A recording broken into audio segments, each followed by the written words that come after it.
आज की कहानी नालायक बेटा। बेटा, हमारा एक्सीडेंट हो गया है। मुझे ज़्यादा चोट नहीं आई, पर तेरी माँ की हालत ख़राब है। कुछ पैसों की ज़रूरत है और तेरी माँ को खून भी चढ़ाना है। 62 साल के जाधव जी ने अपने बड़े बेटे से फ़ोन पर कहा, पापा, मैं बहुत व्यस्त हूँ आजकल। मेरा आना नहीं हो सकेगा। मुझे विदेश में नौकरी का पैकेज मिला है, तो उसी की तैयारी कर रहा हूँ।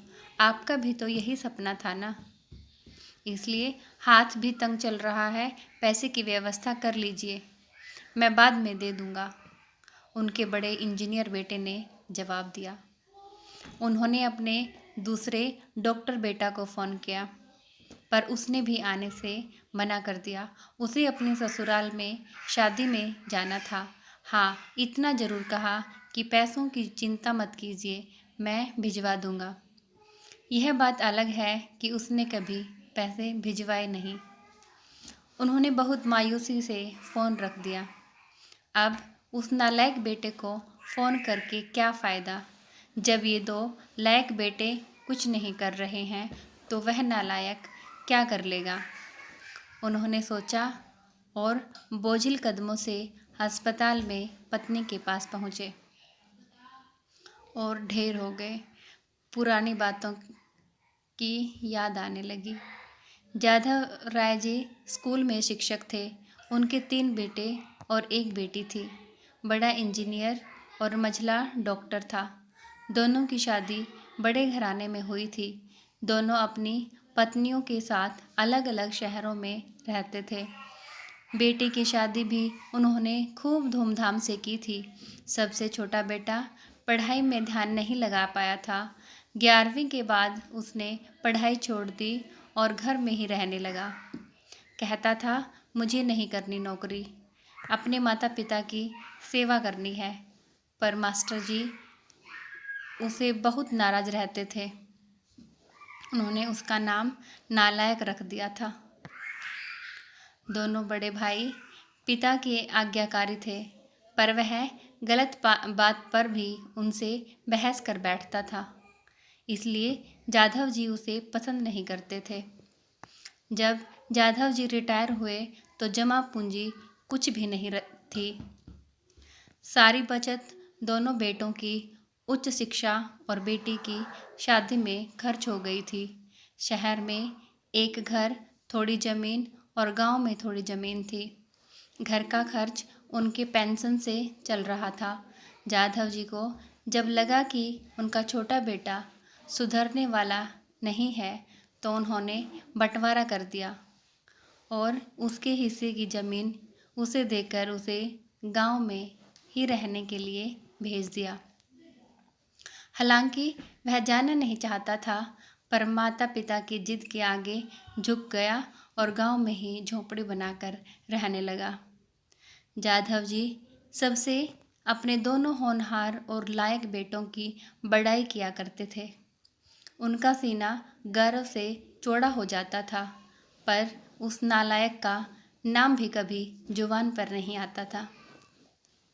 2 दिन पहले दोनों पति पत्नी का एक्सीडेंट हो गया था।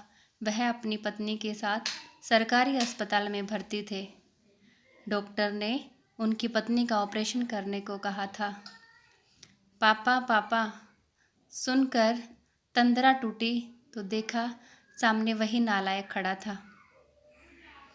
उन्होंने गुस्से से मुंह फेर लिया, पर उसने पापा के पैर छुए और रोते हुए बोला, पापा, आपने इस नालायक को क्यों नहीं बताया? पर मैंने भी आप लोगों पर जासूस छोड़ रखे थे कि कहीं आपको कुछ हो न जाए। खबर मिलते ही भागा आया हूँ। पापा के विरोध के बावजूद उसने उनको एक बड़े से अस्पताल में भर्ती कराया। माँ का ऑपरेशन कराया, अपना खून भी दिया। दिन रात उनकी सेवा में लगा रहता। तीसरे दिन अस्पताल से छुट्टी मिल गई तो उन्हें घर ले गया। महीने भर में ही माँ एकदम भली चंगी हो गई। जाधव जी के पूछने पर बता दिया कि खैराती अस्पताल था, पैसे नहीं लगे। घर में नौकरानी थी ही, वह उन लोगों को छोड़कर वापस गांव चला गया। धीरे धीरे सब कुछ सामान्य हो गया। एक दिन यूं ही उनके मन में आया कि उस नालायक की खबर ली जाए। क्या करता है। दोनों जब गांव के खेत पर पहुंचे तो झोपड़े में ताला देखकर चौंक गए। उनके खेत में काम कर रहे आदमी से पूछा तो उसने कहा, यह खेत अब मेरे हैं। क्या? पर यह खेत तो। उन्हें बहुत आश्चर्य से हुआ। हाँ, उसकी माँ की तबीयत बहुत खराब थी तो उसने अपने सारे खेत बेच दिए। वह रोजी रोटी की तलाश में दूसरे शहर चला गया है। बस यह झोपड़ी रह गई है। यह रही उसकी चाबी। उस आदमी ने कहा। वह झोंपड़ी में दाखिल हुए तो बरबस उस नालायक की याद आ गई।